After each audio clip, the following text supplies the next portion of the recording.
Good morning guys. So, ito na naman tayo. No? So, gusto nyo bang malaman kung paano maka-recover ng mga wrong account sa Gcash kapag sim tayo ng mali?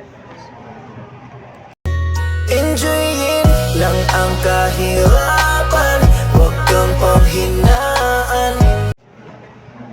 yun nga guys. So, ilan kasi sa atin nakakaranas na ng wrong account sim din. Kadalasan kapag nag-sim tayo is hindi na natin napapansin yung mga number na papasahan natin.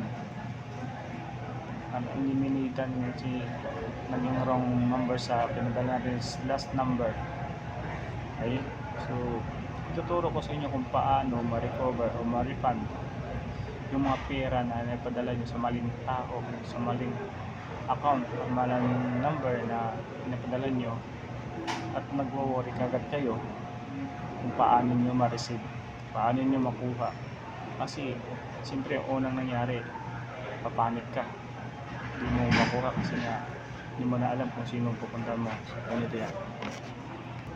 Gcash profile. Pag nakapin na yung Gcash profile, buksan nyo lang yan, and then hanapin nyo lang yung help center. Kung nabuksan nyo yung help center, hanapin nyo yung help us.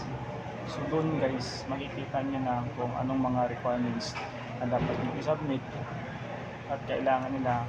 Kasi kalimitan ang hinahanap dyan is Gmail account, registered number, Gcash number na pinadalan mo, at Gcash number na dapat mo padalhan.